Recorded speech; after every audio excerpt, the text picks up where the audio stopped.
Next we'll have Brother Hayder, the President of Islamic Circle of North America, Maryland, to give a speech titled East Turkestan is Not Alone.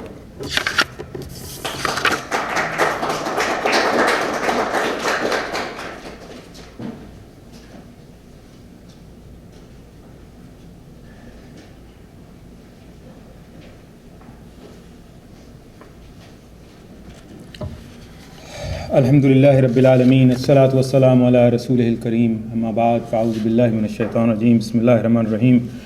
My dear brothers and sisters in Islam, assalamu alaikum wa rahmatullahi wa barakatuh. Alhamdulillah, we have heard a lot of speakers today, and almost all of them were thinkers, scholars, respected imams, and they had wonderful ideas, thought-provoking ideas and concepts. I'm just a foot soldier of an Islamic organization, a volunteer, and I don't have those great ideas or concepts to convey to you. What I hope to achieve is just to maybe wake up our spirits so that we all get together and maybe take some action. What that action is going to be will depend on the organization team, and the thinkers will provide that. Today we heard about the injustices and atrocities that the Muslims are facing in East Turkestan today. Most of us are fortunate enough that where the governments and the political oppression is not happening to us in the daily lives.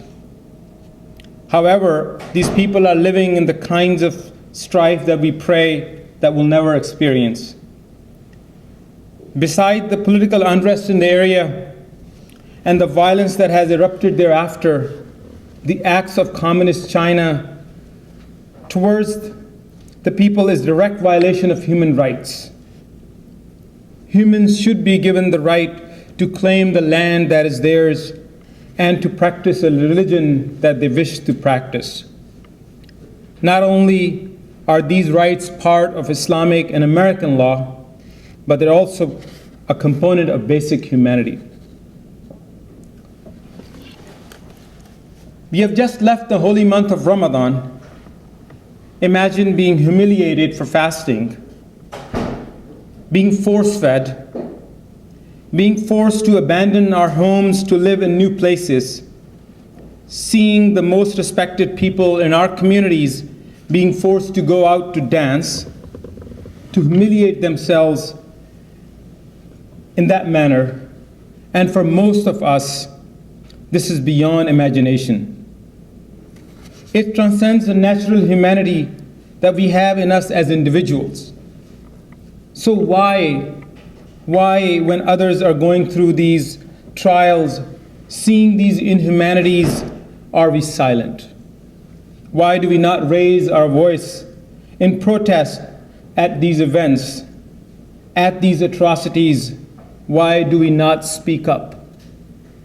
Brothers and sisters, East Turkestan is not alone, and the people of East Turkestan should not feel alone. We as Muslims, as people, as Americans, need to go out of our way to help our brothers and sisters as we raise awareness of this cause and their situation. The Muslim community has seen suffering in so many places in the world. Our brothers and sisters in Syria and Gaza, in Egypt, in Pakistan, in Central Asia, and Burma, so many places. We are no stranger to these challenges, raising awareness and providing relief. Yet, when it comes to East Turkestan, I hear no voices. Dr. Martin Luther King Jr. famously said, "Injustice anywhere is a threat to justice everywhere." Letting this go by without taking any action is our unintentional participation, making us a part of a problem, not a solution. It is also a permission for the same thing to happen someday to us or to our future generations. According to a hadith, the Prophet ﷺ said about a Muslim brotherhood, "None of you truly believe until he loves for his brother what he loves for himself. And this puts the example of he who has no interest in the well-being of another Muslim outside the fold of Iman. It makes him undeserving of the title of mu'min. And let us ask ourselves, do we all fall into this category?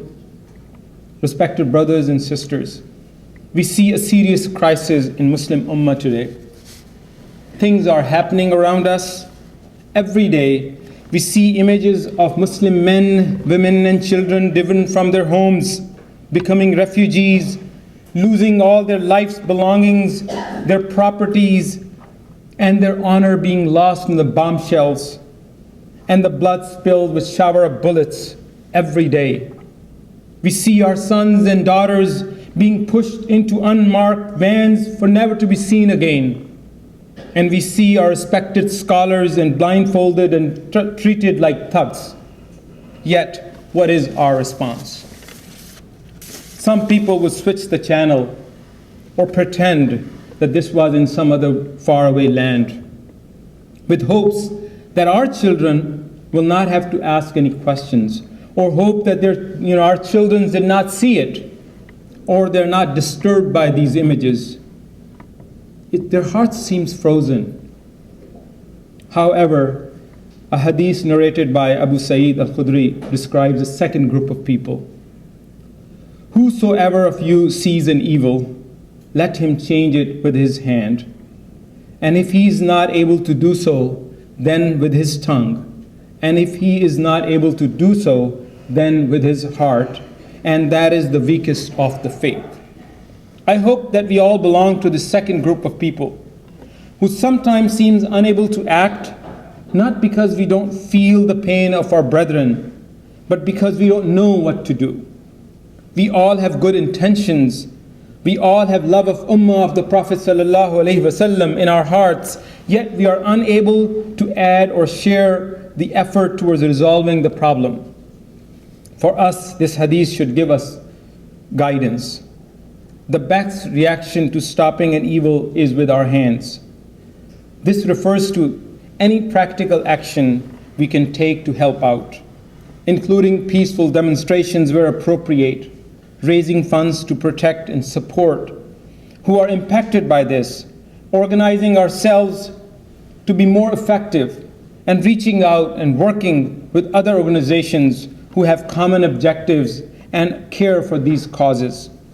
According to the hadith, the second level of effort requires us at least to speak up against the evil, to stop the tongue. To stop with tongue is what we're doing today.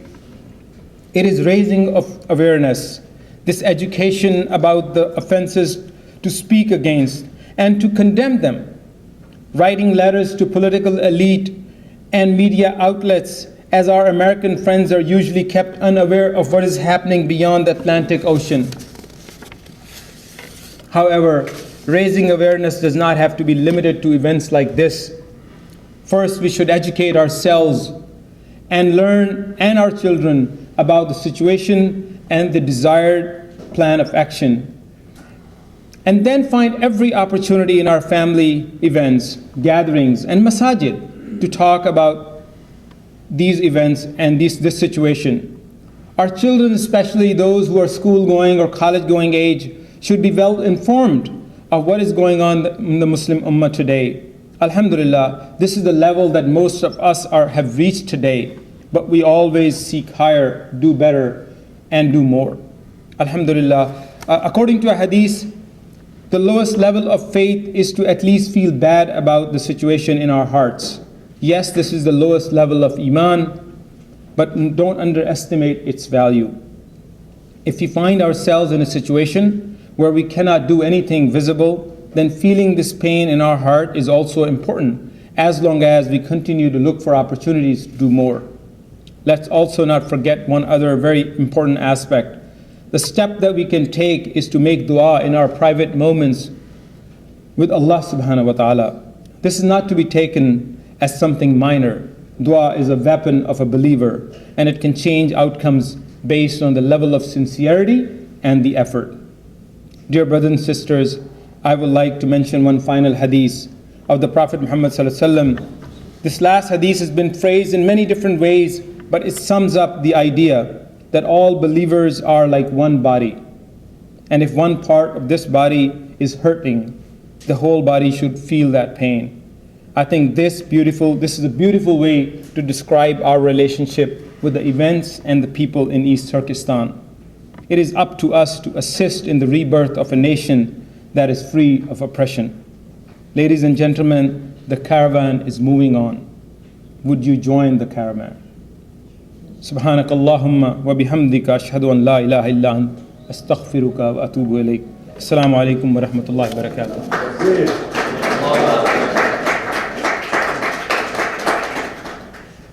Thank you, Brother Hayder.